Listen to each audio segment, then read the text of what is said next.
বাংলাদেশে যে এত উন্নতি হচ্ছে, প্রধানমন্ত্রী এত মেহনত করে দেশকে আগে নিয়ে যাচ্ছে, সাধারণ নাগরিক হিসেবে তুমি কি খুশি? বিশাল খুশি।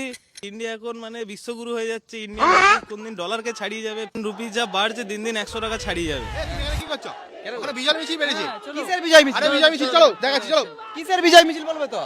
সাধারণ মানুষের ভোট কাটার জন্য লজিক্যাল ডিসক্রিপেন্সির নাম করে 1,25,00,000 লোককে বাদ দিয়ে দিয়েছিল। নির্বাচন কমিশন, হ্যাঁ, সেখান থেকে সাধারণ মানুষের জয় হয়েছে। সাধারণ মানুষের জয় হয়েছে, আমরা সবাই জিতে গেছি, ডেমোক্রেসির জয় হয়েছে, আমাদের ডেমোক্রেসির জয় আর কি হয়েছে। আর কি কি হয়েছে? মাধ্যমিকের অ্যাডমিটকে বাদ হ্যাঁ, বাদ দিয়ে দিয়েছিল, সেটা এখন গ্রহণ হবে। আচ্ছা, জন্ম সার্টিফিকেটের বদলে যেটা বলছিল মাধ্যমিকে অ্যাডমিট চলবে না, তার বদলে ওটা এখন গ্রহণ হবে। গ্রহণ হবে, তাই তো?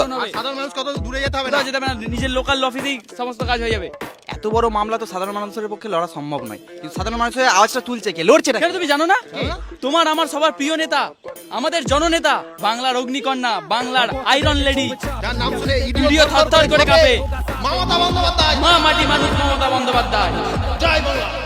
বাংলাদেশে যে হিন্দুদের উপরে এত অত্যাচার হচ্ছে, তাতে তোমার কি মত? কি এটা ঠিক হচ্ছে নাকি আমাদের আওয়াজ তোলা দরকার আরো?